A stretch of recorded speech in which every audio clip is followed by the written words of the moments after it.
Sideline से। उसका आज दूसरा दिन है और 25 अगस्त तक चलने वाले इस कार्यक्रम में देश विदेश और बाजार और इकोनॉमी के कई एक्सपर्ट शामिल हुए हैं।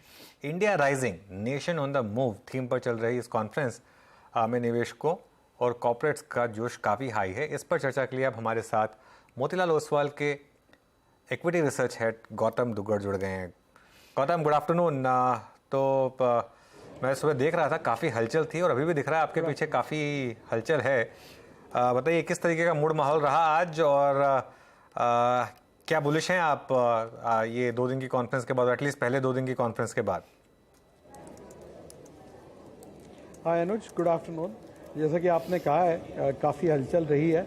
पिछले 2 दिन में करीबन हमने 1100 इन्वेस्टर्स को होस्ट किया है, जो यहाँ पे 180 कंपनी से मिल चुके हैं और रादर 120 से मिल चुके हैं। 60 कंपनीज कल आने वाली है और फिर हमारा 2 दिन का आइटनरीज भी है अलग अलग सिटीज़ में। साथ ही साथ 15 CEO ट्रैक्स हमने होस्ट किए हैं। सो लगभग 200 कंपनीज का मीटिंग, 1100 इन्वेस्टर्स, टोटल हमने करीबन 6000 मीटिंग्स सेटअप किए हैं। हमें 18000 मीटिंग्स का रिक्वेस्ट आया था। बाजार नए हाई के आसपास ही है, तो इस हिसाब से मार्केट में जो इंटरेस्ट है और जिस तरह का परफॉर्मेंस इंडिया ने दिया है, और साथ ही जो 1 हफ्ता पहले इंडिया का कॉर्पोरेट अर्निंग्स पहले क्वार्टर का नतीजे जो आए वो उम्मीद से बेहतर थे, तो ये ऐसा जब बहुत ही अच्छा बैकड्रॉप में ये कॉन्फ्रेंस हो रहा है और जितने भी स्पीकर्स यहाँ थे CEO ट्रैक में कल से लेके अब तक अलग अलग सेक्टर्स में, फाइनेंशियल्स, हॉस्पिटल, इंफ्रास्ट्रक्चर, मैन्युफैक्चरिंग, हर एक CEO ने आके अगला 3, 5, 10 साल का जो अपॉर्चुनिटी है इंडिया के लिए अलग अलग क्षेत्रों में, उस पर अपना एक प्रेजेंटेशन और डिस्कशन किया है। तो जिस तरह का अभी माहौल है बाजार में, जो फ्लोज हम देख रहे हैं, FII फ्लोज जो काफ़ी ड्राई हो गए थे दिसंबर 21 से फरवरी 2023 में, वो काफ़ी रिवाइव हुए हैं। और जो अर्निंग्स है, सबसे बड़ा जो इम्पोर्टेंट ट्रिगर होता है मार्केट के लिए, वो काफ़ी अच्छा चल रहा है। और policy framework, macro political stability, ये सारी चीज़ें भी कहीं ना कहीं बाजार के लिए मददगार साबित होती है। तो उस कंटेक्स्ट में अगर आप देखते हैं तो ये कॉन्फ्रेंस ने काफ़ी इन्वेस्टर्स की उम्मीदें और बढ़ाई है। ओके, तो गौतम, आप पर्सनली सबसे ज़्यादा किस CEO ट्रैक से इम्प्रेस हुए? इतने सारे CEO ट्रैक्स हुए, सबसे ज़्यादा इम्प्रेसिव क्या था? बहुत ही डिफिकल्ट क्वेश्चन आपने पूछा है अनुज। इतने सारे मुझे पता है कि आपको थोड़ा सा डिप्लोमेटिक आंसर देना पड़ेगा, लेकिन फिर भी आप बताइए कौन सबसे अच्छा लगा आपको? बताता हूँ जो मुझे पर्सनली जहाँ मुझे लर्निंग सबसे ज़्यादा हुआ है। आजकल AI और पूरा डिजिटल का जो माहौल है, आज सुबह का जो पहला हमारा CEO ट्रैक था फ्रैक्टल एनालिटिक्स का, उन्होंने जो प्रेजेंटेशन दिया वो काफ़ी माइंड बॉगलिंग था। कल जो रियल एस्टेट पे हमने प्रेजेंटेशन सुना था अनुज पुरी का, कि ये साइकिल कैसे 10 साल बाद चालू हुआ है और अगले 5 साल तक ये कैसा चलेगा, वो भी बहुत ही एक इंसाइटफुल प्रेजेंटेशन मैंने देखा है कि ये 2 right there at the top में रैंक करूंगा। इसके अलावा हमने NBFC का जो पैनल देखा है, KV कामत के साथ जो कल शाम को हमारा फायर साइड चैट शो था, और जब हम बात कर रहे हैं तो वहाँ पे इंडियन होटल्स के CEO पुनीत चटवाल का प्रेजेंटेशन चल रहा है।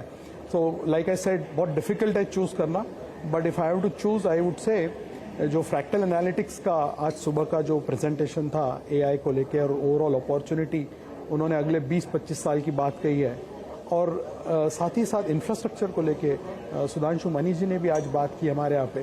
He is a man behind Vande Bharat express. हालांकि ये कोई कंपनी प्रेजेंटेशन नहीं था, बट सेक्टर को लेके जो उन्होंने पूरा एक्सप्लेनेशन किया कि कैसे बिल्डअप हुआ है और आगे क्या हो सकता है। सो बहुत सारी चीज़ें हैं चूज़ करने के लिए। ये 3-4 मैं up there right at the top करके रैंक करूंगा।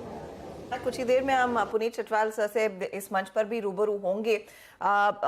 लेकिन गौतम, मैं आपसे एक चीज समझना चाहूंगी। आपने कहा 18,000 मीटिंग्स का शायद एक अपॉर्चुनिटी थी, आप इवेंचुअली 6,000 ही कंडक्ट कर पाए हैं। डिमांड अच्छी खासी देखने को मिली है एक ऐसे समय पर जहां पर मार्केट ऊंचाइयों पर है, लेकिन सबसे ज्यादा इंटरेस्ट छोटी मझौली कंपनियों में, और वहीं पर हमने देखा है सबसे ज्यादा एक्शन भी इन टर्म्स ऑफ रिटर्न्स बनता हुआ दिखाई दिया है। कितनी कंपनियां इस यूनिवर्स को बिलोंग करती है? कितनी में आपको क्षमता दिखी कि अर्निंग्स के लिहाज से डिलीवरी देखने को मिलेगी? ओवरऑल बिजनेस एनवायरनमेंट में और कॉन्फिडेंस आता हुआ दिखाई दे रहा है, क्योंकि यही वो क्षेत्र है जहां पर सबसे ज्यादा पैसा रिटेल निवेशकों का लग रहा है। बिल्कुल सही कहा आपने हर्षदा। हमने देखा है पिछले 3-4 महीनों में मिड कैप और स्मॉल कैप इंडेक्स एक नई ऊंचाई को छू रहा है और वहाँ पे भी हमने अर्निंग्स काफ़ी अच्छे से आते हुए देखी है। इस क्षेत्र के भी हमने बहुत डेलिबरेटली इस बार सीईओ ट्रैक में, यूजुअली सीईओ ट्रैक में large cap mega cap companies dominate करती है, लेकिन जो हम माहौल देख रहे हैं पिछले 4-5 महीने से, जहाँ इन्वेस्टर का झुकाव थोड़ा सा mid cap small cap companies की ओर है, हमने भी हमारे सीईओ ट्रैक में मिड कैप और स्मॉल कैप्स को एक बेहतर रिप्रेजेंटेशन देने का प्रयास किया है। तो इसमें हमने कल देखा मेदांता हॉस्पिटल्स की प्रेजेंटेशन थी, आज हमने महिंद्रा फाइनेंशियल देखा और आज अगले 2 प्रेजेंटेशन भी जो है वो मिड कैप्स को ही बिलोंग करते हैं, एम्फेसिस और Max health care services. As far as हमारा जो प्रेफरेंस है, हमें लगता है कंजम्पशन में भी काफ़ी सारी मिड कैप अपॉर्चुनिटीज़ आपके सामने है, फाइनेंशियल्स में है। महिंद्रा फाइनेंशियल्स ही हमारे मॉडल पोर्टफोलियो में एक बड़ा वेटेज के साथ मौजूद है। Kajaria ceramics, metro brands, Indian hotels, ये सारे कंपनीज भी हमारे मॉडल पोर्टफोलियो में है। और इसके अलावा भी काफ़ी सारी सीमेंट, रियल एस्टेट, कैपेक्स को लेके जो मिड कैप कंपनीज है, वहाँ पे भी हमें काफ़ी अच्छे आसार दिख रहे हैं। जिस तरीके का मैक्रो माहौल आज इंडिया में है, बड़े दिनों बाद ऐसा मौका आया है कि इंडिया का मैक्रो और माइक्रो दोनों साथ में फायर कर रहे हैं। जो आपका जीडीपी ग्रोथ, इन्फ्लेशन, करेंसी काफ़ी स्टेबल है डिस्पाइट पिछले कुछ दिनों का वोलेटिलिटी अगर आप बाजू में रखते हैं तो मैक्रो माहौल बहुत ही स्ट्रांग और कंड्यूसिव है इंडिया के लिए। और साथ ही साथ माइक्रो, जो कि मैं रिपीट कर रहा हूँ कि अर्निंग्स बहुत अच्छा रहा है। सो ये दोनों जब एलिमेंट साथ में आते हैं तो ये मार्केट के लिए एक बहुत अच्छा फाउंडेशन और बेस बनाते हैं और मार्केट का मल्टीपल धीरे धीरे उससे ऊपर जाता है। अभी हम बात कर रहे हैं अगस्त 2023 में, 2 महीने में हम जब FY25 का अर्निंग्स डिस्काउंट करेंगे तो काफ़ी सारे इंडेक्स के पी जब रोल ओवर हो जाएंगे, थोड़ा सा और उसमें आपको एक कुशन मिलेगा अपसाइड के लिए। तो मुझे लगता है मिड कैप हो, स्मॉल कैप हो, लार्ज कैप हो, इरिस्पेक्टिव ऑफ सेक्टर, जहाँ पे भी आपका अर्निंग्स विजिबिलिटी अच्छा रहा है, मुझे लगता है वहाँ पे आपको एक बेहतर रिटर्न्स के आसार देखने को मिलेंगे, जो कि हम पिछले 6 महीने से ऐसे ही देखते आ रहे हैं। चाहे आईटी हो, चाहे, जबकि आईटी का माहौल उतना अच्छा नहीं रहा है सेक्टर का। सिमिलरली फाइनेंशियल्स में अगर आप देखते हैं तो जो एनबीएफसीज है, एक अलग तरीके का रैली हमने उसमें देखा है अप्रैल के बाद जब आरबीआई ने पॉज लिया था। गौतम जी, अभी आपने एनबीएफसीज का जिक्र किया, आपने रियल एस्टेट लीडर्स को भी सुना। अभी रियल एस्टेट पर आपका क्या व्यू बन रहा है? क्योंकि it's a chain, I mean real estate चाहे कमर्शियल हो चाहे रेजिडेंशियल हो, उसका इम्पैक्ट आपका रियल एस्टेट एंसिलरी पे पड़ता है, उसका डिमांड उसका इम्पैक्ट पड़ता है एचएफसीज पर। अभी इनको सुनने के बाद आपका कन्विक्शन कितना बड़ा है? आपको क्या लगता है, आई मीन अभी भी रेट्स हाई लेवल्स पर सस्टेन करेंगे, डिमांड काफ़ी स्ट्रॉक है और वो अर्निंग्स को ड्राइव करेंगे रियल एस्टेट में, जैसे कि आपने भी खजारिया सिरेमिक्स का जिक्र भी किया था कुछ देर पहले? नहीं, देखिए, रियल एस्टेट का जो साइकिल है 10 साल एकदम स्टैग्नेंट था। उसके बाद पिछले 2 सालों से आपने थोड़ा सा उसमें रिवाइवल देखा है। और अगर मैं कल के ही प्रेजेंटेशन को, अनुज पुरी जो एनआरॉक के हैं, उन्होंने जो प्रेजेंटेशन दिया है उसके कुछ डेटा पॉइंट्स आपके साथ शेयर करूं तो अफोर्डेबिलिटी आज 2 डेकेड के हाईएस्ट लेवल पे है, right, despite interest rate, property prices थोड़े से जो बढ़ी है उसके बावजूद भी। दूसरा, डिमांड काफ़ी दिनों के बाद एक सस्टेनेबल लेवल पे है। CY22 में 3,63,000 यूनिट्स टॉप 7 सिटीज़ में बिके हैं और जो प्रोजेक्शन है 1S CY23 फर्स्ट हाफ का देख के ऐसा लगता है कि CY23 पुराने सारे रिकॉर्ड तोड़ के 4 लाख के ऊपर एक नया हाई बनाएगा, जहां तक वॉल्यूम का सवाल है टॉप 7 सिटीज़ के। तो किसी भी एंगल से अगर आप देखते हैं रियल एस्टेट को, affordability, demand, supply, new launches, developers के बैलेंस शीट, एक बहुत ही अच्छा संकेत आपको दे रहे हैं कि ये साइकिल काफ़ी दिनों तक सस्टेन कर सकता है। कई सारे ऐसे सेक्टर है जहाँ पे आप साइकिल का इमर्जेंस कई सालों बाद देख रहे हैं। जैसे ऑटो है, 5 साल बाद आप साइकिल देख रहे हैं, इंडस्ट्रियल्स में 12 साल बाद, रियल एस्टेट और होटल्स में 10 साल बाद, और एक हॉस्पिटल एक सेक्टर है जहाँ पे एक नया साइकिल उभरते हुए दिख रहा है। तो डोमेस्टिक सिक्लिकल जिसको हम कहते हैं, इसको बिलोंग करने वाली ऐसी 5 सेक्टर है जहाँ पे एक कोऑर्डिनेटेड सॉर्ट ऑफ रिवाइवल हम देख रहे हैं। गौतम जी, अब यकीन मानिए जब आप बोल रहे हैं तो आप वाकई ऐसा लग रहा है कि आप इस कॉन्फ्रेंस का सही चित्रण जो भी आपने सुना उसका बहुत बखूबी से कर रहे हैं। और इसीलिए मैं एक प्रश्न आपसे और पूछता हूँ, आपका किसी भी केमिकल कंपनी के सीईओ से या फिर लीडरशिप से क्या बातचीत करने का मौका मिला इस कॉन्फ्रेंस में? क्योंकि पोस्ट कोविड इस इंडस्ट्री ने सबसे ज़्यादा कैपेसिटी एडिशन किया था, डिमांड यहीं इस वक्त श्रिंक हो रही है वो इस बार की क्वार्टरली रिपोर्टेड नंबर्स में नजर भी आया था। आपका व्यू केमिकल स्पेस पे क्या है इसके मद्देनजर, जहां इस वक्त थोड़ा सा बाजार जो है ना वो स्केप्टिकल सा है? इस पे हमारा व्यू नहीं, केमिकल्स को रिप्रेजेंट करने वाली कोई भी कंपनी हमारे सीईओ ट्रैक में नहीं थी। हालांकि वो एक one on one investor meetings में पार्टिसिपेट कर रहे हैं, लेकिन हमारा केमिकल सेक्टर पे व्यू पिछले एक साल से बहुत ही न्यूट्रलिश रहा है, क्योंकि वैल्यूएशंस बहुत महंगे थे। जो कोविड में हमने एक शार्प मार्जिन रिवाइवल देखा था ग्रॉस मार्जिन और एबिटा मार्जिन लेवल पे, वो क्लियरली सस्टेनेबल नहीं था, क्योंकि मार्जिन्स 1000 से लेके 1500 बेसिस पॉइंट तक ऊपर गए थे। अब हम पिछले 5 क्वार्टर से देख रहे हैं कि कंपनीज लगातार अर्निंग्स डिक्लाइन रिपोर्ट कर रही है, मार्जिन्स पे भी और टॉप लाइन पे भी, क्योंकि कमोडिटी प्राइसेस नीचे आए, साथ में कई जगह पे डीस्टॉकिंग हो रहा है, कोई कैटेगरीज में चाइना की वजह से प्रॉब्लम है। तो मुझे लगता है इस सेक्टर को थोड़ा टाइम और लगेगा उभरने के लिए।